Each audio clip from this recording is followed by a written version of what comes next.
Hello everyone, welcome back to our channel. আমি Lisa, আপনারা দেখছেন লিসাস লাইফস্টাইল। তো আপনারা সবাই কেমন আছেন? আশা করছি সবাই খুব ভালো আছেন, আর আমিও ভীষণ ভালো আছি। আজকে হচ্ছে সৃজনের জন্মদিন।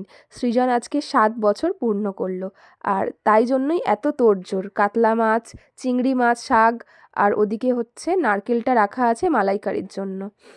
আর আমি এখানে সকাল সকাল ঘুম থেকে উঠে, এটা জোগাড়টা শুরু হয়েছে মিনিমাম 6টা 6:30 থেকে, সকাল থেকে। আর ভীষণ পরিমাণে ঠান্ডা পড়েছিল, তাই জন্য একদম সবাই সোয়েটার টুপি পরে সমস্ত জোগাড়জাটি চলছে। সৃজনকে আশীর্বাদ দিতে বসানো হবে। ও 7 বছর পূর্ণ করে যে জন্মদিন শুরু হয়েছে।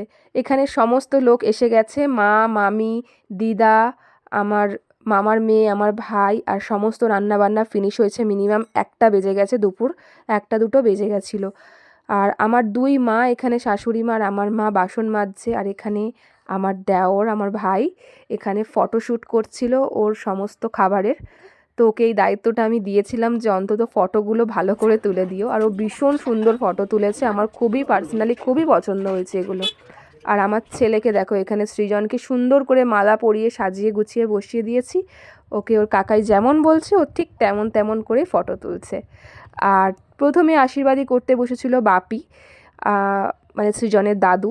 এখানে ওর ঠাম্মি, আমার শাশুড়ি মা এখানে তার 2য় নম্বর আশীর্বাদ করলো। আর 3য় নম্বরে এলো আমার বাবা, মানে সৃজনের মামার বাড়ির দাদু, আশীর্বাদ করলো, মিষ্টি খাওয়ালো। আর তারপরে বসেছিল হচ্ছে আমার দিদা।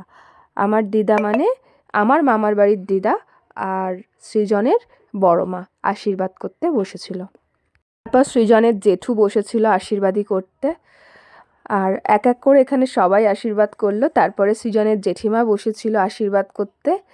আর তারপরে বসেছিল, এটা হচ্ছে মামি শাশুড়ি, মানে সৃজনের ঠাম্মি, সঞ্জুর মামি। আর তারপরে ছেলের বাবা বসেছিল, সঞ্জু আশীর্বাদই করতে বসেছিল। কি রান্না বান্না হয়েছিল সেটা তো তোমাদেরকে দেখানোই হলো না, কেননা আমি অনেক ব্যস্ত ছিলাম, ভিডিও ক্লিপ আমি কিচ্ছু নিতে পারিনি। আর তারপরে ওর কাকাই বসেছিল আশীর্বাদই করতে। তো ভাত, 5 রকম ভাজাভুজি, আর এদিকে হচ্ছে মিষ্টি, পায়েস, চিংড়ি মাছের মালাইকারি, ডাল, চিকেন, পায়েস, চাটনি, পাঁপড়, মিষ্টি সব কিছুই ছিল। তারপরে ঘনা, মানে আমার ভাই আর মামার মেয়ে দুজনে মিলে আশীর্বাদ করলো। আর তারপরে খাওয়া দাওয়ার ভিডিও ক্লিপ আমার কিচ্ছু নেওয়া হয়নি। সন্ধেবেলায় কেক কাটিংয়ের ভিডিও আসছে তোমাদের সাথে, নেক্সট আর একটা পার্টি আমি শেয়ার করব। Bye bye.